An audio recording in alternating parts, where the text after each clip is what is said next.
சோதிப்பான். இதை உணர்ந்தே ஆக வேண்டும். அல்லதி خلقல் மௌத வல் ஹயாத லியப்லுவக்கும் அய்யுக்கும் அஹ்ஸனு அமலா. அல்லாஹ் வாழ்வையும் மரணத்தையும் படைத்ததன் நோக்கமே உங்களை சோதிப்பதற்காகத்தான். சோதனையிலிருந்து யாரும் விதிவிலக்காக மாட்டார்கள். பாவிகள் மட்டும்தான் இந்த உலகத்தில் சோதிக்கப்படுவார்கள் என்றால் நபிமார்கள் ஏன் சோதிக்கப்பட்டார்கள்? அல்லாஹ்வுடைய தூதர் சொன்னார்கள், இந்த பூமியிலேயே அதிகமாக சோதிக்கப்பட்டவர்கள் நபிமார்கள் தான் என்று. அல்லாஹ் சோதிப்பான். சோதனைக்காகத்தான் இந்த உலகம். சோதனையில் இரண்டு உண்டு. ஒன்று அல்லாஹ் கொடுத்து சோதிப்பான், இன்னொன்று அல்லாஹ் எடுத்து சோதிப்பான்.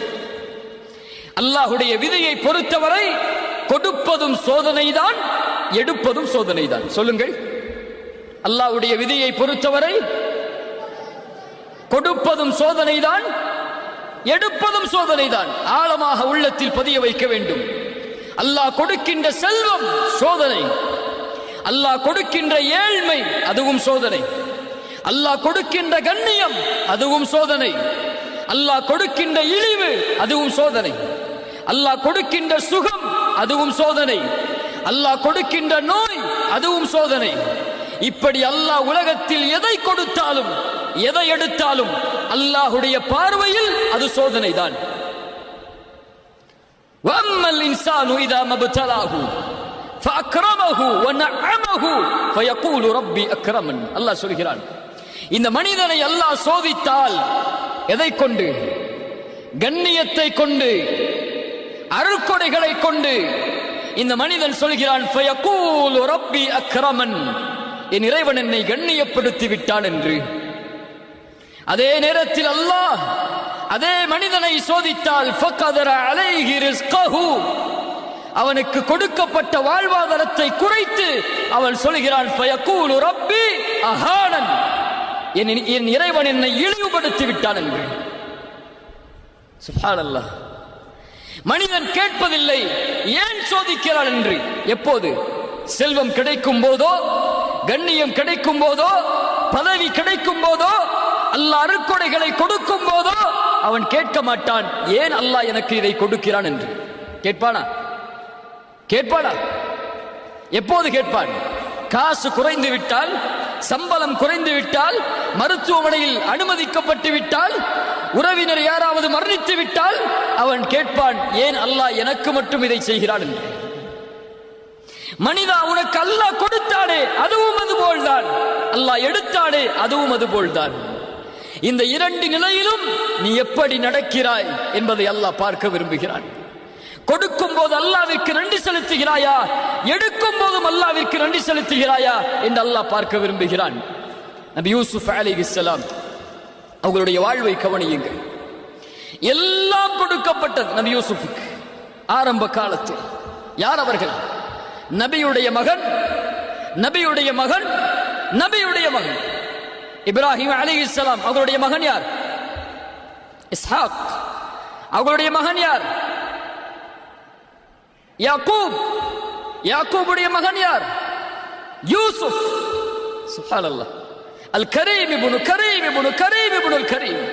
அல்லாஹ்வுடைய தூதர் சொல்வார்கள், கண்ணியமானவரின் மகன் கண்ணியமானவர், கண்ணியமானவரின் மகன் கண்ணியமானவர், கண்ணியமானவரின் மகன் நபி யூசுப் என்று சொல்வார். நபிமார்களின் வம்சத்தில் பிறக்கிறார். ஒரு நபியின் குழந்தையாக இவ்வளவு பெரிய அருட்கொடை. 11 சகோதரர்கள் தனக்கு. தந்தையின் நேசம் தன் மீது, அழகான குணத்தோடு, அழகோடு. என்ன அழகு! ரசூலுல்லாஹி ஸல்லல்லாஹு அலைஹி வஸல்லம் சொன்னார்கள், மிஅராஜுடைய பயணத்தில் நபி யூசுஃபை நான் பார்த்தேன். அல்லாஹ் அவன் படைத்த அழகில் பாதியை நபி யூசுஃபுக்கு கொடுத்திருந்தார். அவ்வளவு அழகு. அந்த அழகை அல்லாஹ் கொடுத்தால், குடும்பத்தை கொடுத்தால், கண்ணியத்தை கொடுத்தால், கொடுத்ததை அல்லாஹ் கொஞ்சம் கொஞ்சமாக அவர்களிடமிருந்து நீக்குகிறார். எந்த குடும்ப உறவு, எந்த நபியின் மகன் என்பது அவர்களுக்கு அல்லாஹ் கொடுத்த அருட்கொடையோ அந்த தந்தையை விட்டு அல்லாஹ் பிரித்தார் நபி யூசுஃபை. சகோதரர்களுடைய நேசத்திற்கு ஏங்கினார்கள், பிரித்தார் அல்லாஹ். கிணற்றில் தூக்கி வீசப்பட்டார்கள். ஒரு நபி கிணற்றில் வரக்கூடிய வழிப்போக்கர்கள், வியாபாரிகள் இவர்களை சந்தையில் விற்போம் என்று சகோதரர்களிடத்திலே விலை பேசி ஒரு அற்ப கிரயத்திற்கு, மதிப்பில்லாத காசிற்கு நபி யூசுப் சகோதரர்களாலே விற்கப்படுகிறார். அவர்களுடைய கண்களுக்கு முன்னால் ஒரு குழந்தை எப்படி ஏற்றுக்கொள்ளும்? மிஸ்ருக்கு அழைத்து செல்லப்பட்டு சந்தையில் ஒரு நபி அடிமையாக விற்கப்படுகிறார். இந்த அடிமையை விலைக்கு வாங்குபவர் யார் என்று அல்லாஹ் ரப்புல் ஆலமீன் ஒரு அரசவையில் மந்திரியாக இருக்கக்கூடியவருக்கு வாய்ப்பை கொடுக்கிறார் நபி யூசுஃபை வளர்ப்பதற்கு. மனைவியிடத்திலே கொண்டு சென்று சொன்னார்கள், இவரை கண்ணியப்படுத்துவோம், எமக்கு வேலையாளாக பயன்படுத்துவோம், எம்முடைய மகனாக கூடியவர்களை வளர்ப்போம் என்று தன்னுடைய மனைவிக்கு அறிமுகப்படுத்தி யூசுஃபை தன்னுடைய வீட்டில் சேர்த்தார்கள். எந்த வீட்டில் நபி யூசுப் சேர்க்கப்பட்டாரோ அந்த வீட்டிலேயே, அந்த பெண்ணாலேயே அல்லாஹ் சோதித்தான். தவறான இச்சைக்காக அழைக்கப்பட்டார். நீண்ட நெடிய சம்பவம். அதற்கு பிறகு சில நாட்களுக்கு பிறகு மீண்டும் சம்மதிக்காததால் சிறையில் நபியை அல்லாஹ் தள்ளினான். ஒரு சிறைச்சாலையில் ஒரு நபி பல ஆண்டுகள் உதவி கேட்டும் மறுக்கப்பட்டது. அதற்கு பிறகு அல்லாஹ் ரப்புல் ஆலமீன் பல வழிகளில் நபி யூசுஃபை சோதித்தான். மீண்டும் அல்லாஹ் கண்ணியத்தை கொடுத்தான், இழந்ததை மீண்டும் கொடுத்தான். அந்த அரசவையிலேயே ஒரு அமைச்சராக ஆகக்கூடிய வாய்ப்பு. எந்த சகோதரர்கள் விரட்டினார்களோ அந்த சகோதரர்களை உதவிக்காக கையேந்தி அவர்களுக்கு முன்னால் நிற்கும்படி அல்லாஹ். இப்படி எல்லா சோதனைகளையும் அல்லாஹ் நபி யூசுஃபுக்கு கொடுத்தான். இந்த எந்த சோதனையிலும் நபி யூசுப் அலைஹிஸ்ஸலாம் ஏன் அல்லாஹ் எனக்கு இதை செய்கிறான் என்று கேட்கவில்லை. ஏன்? இது அல்லாஹ் படைத்த உலகம், இது அவனுடைய விதியின்படி இயங்கக்கூடிய உலகம். இதில் எதை அவன் நாடுகிறானோ அதை செய்வான், எதை அவன் நாடவில்லையோ அதை செய்ய மாட்டான். அதில் ஏன் என்று கேட்கக்கூடிய உரிமை இந்த உலகத்தில் படைக்கப்பட்ட எந்த படைப்பிற்கும் கிடையாது. அதே வாழ்க்கை நபியை ஒப்பிடுங்கள். முஹம்மது ரசூலுல்லாஹ் ஸல்லல்லாஹு அலைஹி வஸல்லம் கண்ணியத்தோடு வாழ்ந்தவர்கள் மக்காவுடைய வீதிகளில். 40 ஆண்டுகளுக்கு பிறகு நபித்துவத்தை வெளிப்படுத்தியவுடன் சோதனை ஆரம்பிக்கிறது. பெற்ற கண்ணியம் இழக்கப்படுகிறது. சேர்த்து வாழ்ந்த உறவுகள் வெறுக்கிறார்கள், ஊரை விட்டு ஒதுக்கி வைக்கிறார்கள்.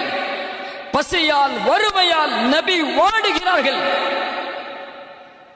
அபூ தாலிபின் மரணம், கதீஜா ரலியல்லாஹு அன்ஹா அவர்களுடைய மரணம், அதைவிட மேல் அல்லாஹ்வுடைய தூதருக்கு 7 குழந்தைகள்.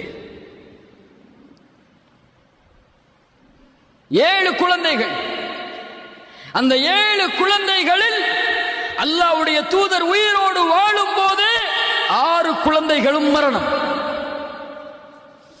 6 குழந்தையையும் ரசூலுல்லாஹ் கபூரில் இறங்கி தன்னுடைய கரத்தால் அடக்கம் செய்திருக்கிறார். எவ்வளவு பெரிய சோதனை இது! ஒரு குழந்தையின் இழப்பை இழந்த பெற்றோரிடத்திலே சென்று கேட்டு பாருங்கள், துடித்து விடுவார்கள். இவ்வளவு சோதனை. தன்னை ஏற்றுக்கொண்ட எல்லோரும் கொடுமைப்படுத்தப்படுகிறார்கள், விரட்டப்படுகிறார்கள். சுப்ஹானல்லாஹ். சொந்த ஊரை விட்டு இன்னொரு ஊர், 10 ஆண்டுகள் போர்க்களம், எல்லாவற்றையும் இழந்து நபித்தோழர்கள் 23 ஆண்டுகளுக்கு பிறகு இழந்த கண்ணியத்தை, இழந்த வெற்றியை அல்லாஹ் மீண்டும் கொடுக்கிறார். எதை கொடுக்கிறது இந்த பாடம்? எதை கொடுக்கிறது இந்த பாடம்? அல்லாஹ் ஒருவரை சோதித்தால் உணர்ந்து கொள்ளட்டும், அல்லாஹ் அவரை தயார்படுத்துகிறான் ஒரு வெற்றியின் பாதைக்காக என்று. சோதனை வருவது வெற்றியின் அடையாளம்.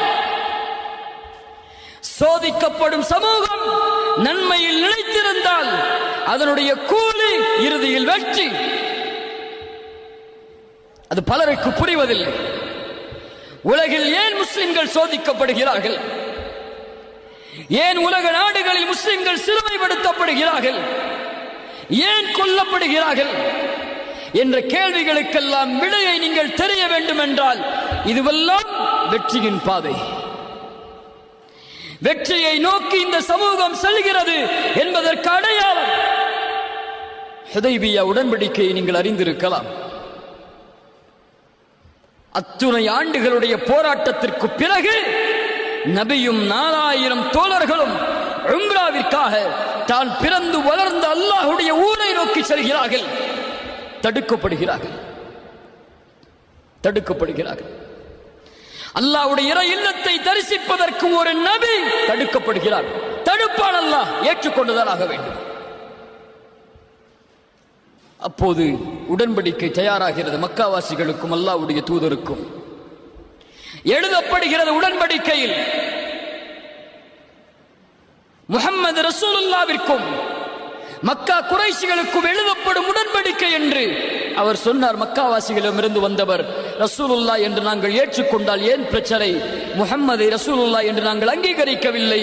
இதை அழித்துவிட்டு முஹம்மது இப்னு அப்துல்லா என்று எழுதுங்கள். அப்துல்லாவின் மகன் முஹம்மது, அதுதான் எங்களுக்கு தேவை. அலி அவர்களை பார்த்து ரசூலுல்லாஹ் சொன்னார்கள், அலியை அதை அழித்து விட்டு எழுது.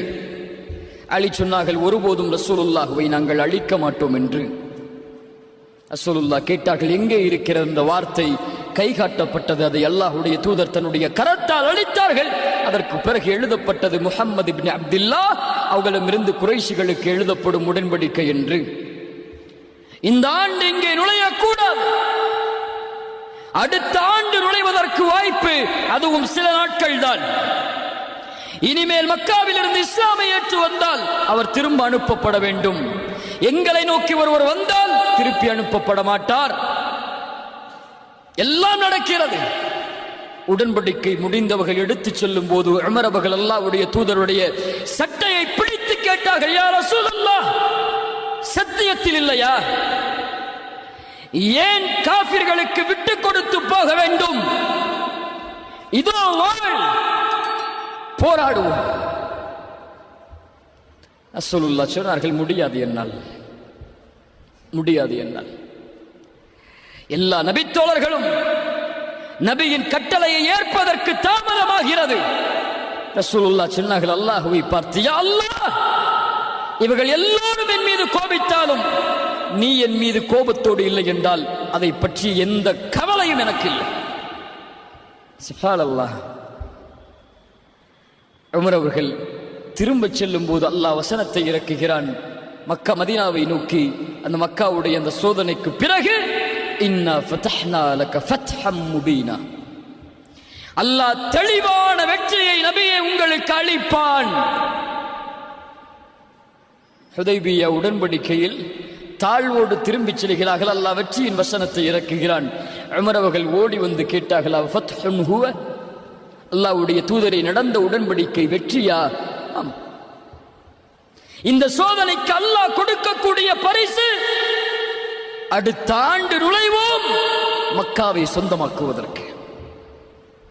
உம்ராவிற்காக செல்லுகிறீர்களே, இது போதாது நபியே, இன்னும் சோதனை இருக்கிறது, அதை ஏற்றுக்கொள்ளுங்கள். அல்லாஹ் இந்த 2 ஹரமுடைய ஹலீஃபாவாக உங்களை மாற்றுவார். இதைத்தான் நபி யூசுஃபின் வரலாறும் எமக்கு பாடத்தை கொடுக்கிறது. இன்றே வெற்றி பெற வேண்டும், இன்றே சோதனை நீங்க வேண்டும், இன்றே பிரச்சனை நீங்க வேண்டும் என்று ஒருவன் நினைத்தால் நடக்காது. நபி நூஹ் தன்னோடு சில நபர்களை சேர்ப்பதற்கு, ஈமானை ஏற்றுக்கொண்டவர்களாக ஆக்குவதற்கு அவர்களுக்கு தேவைப்பட்ட ஆண்டு 950 ஆண்டு காலம். நபி மூசா ஃபிரௌனுடைய சோதனையிலிருந்து தப்பிப்பதற்கு அவர்கள் எடுத்துக்கொண்ட முயற்சி, அந்த முயற்சியின் வெற்றி அவர்களுடைய மரணம் வரை நீடித்தது. இப்ராஹிம் சோதிக்கவில்லையா அல்லாஹ்வுடைய நண்பரை? அல்லாஹ் நெருப்பு குண்டத்தில் வீச வைத்து சோதித்தான். மனைவியை இன்னொரு அரசன் தீண்டக்கூடிய அளவிற்கு சோதித்தான். தன் மகனையும் தன் மனைவியையும் மக்காவில் விட்டுவிட்டு திரும்ப வாருங்கள் என்று கட்டளையிட்டான். தான் பெற்ற மகனை இப்ராஹிமே உன் கரத்தால் அறு என்று அல்லாஹ் கட்டளையிட்டான். இத்துணை சோதனைகளுக்கு பிறகுதான் அல்லாஹ் ரப்புல் ஆலமீன் இப்ராஹிமுடைய சந்ததிகளை மக்காவில் வாழ வைத்தான். நபிக்கு மக்காவின் வெற்றியை உணர்வதற்கு 23 ஆண்டு காலம் தேவைப்பட்டது. 21 அல்லது 22 ஆண்டு காலங்கள். அதுபோல்தான் கண்ணியத்துக்குரியவர்களே, இந்த 20 வயதில் சோதனையா, 24 வயதில் சோதனையா, இந்த வயதில் ஏழ்மையா, இந்த வயதில் எதை தொட்டாலும் வெற்றி இல்லையா? கவலைப்படாதே, முயற்சியில் தொடர்ந்திரு. அல்லாஹ் ரப்புல் ஆலமீன் உனக்கென்று ஒரு நியதியை வைத்திருப்பான். பொறுமையோடு அல்லாஹ்வின் மீது நம்பிக்கை கொண்டிருந்தால், பாவங்களை விட்டு விடுபட்டிருந்தால், நீ எண்ணி பார்க்காத வெற்றியை அல்லாஹ் தருவான். فإن مع العسر يسرا إن مع العسر يسرا. துன்பத்தோடு இன்பம் வரும், நமக்கு தெரியாது. துன்பத்தோடு இன்பம் வரும். அந்த துன்பத்தை சகித்தால், அந்த கதரை ஏற்றுக்கொண்டால், அல்லாஹ்வுடைய விதி, இதை நான் பொருந்திக் கொள்கிறேன், ஆனால் அல்லாஹ் எனக்கு கொடுத்த வாய்ப்பு, முயற்சி, அதை ஒருபோதும் நான் கைவிட மாட்டேன் என்று அவனுடைய பாதையில் நிலைத்திருந்தால் அது போதும் அவனை வெற்றியடைய செய்யும்.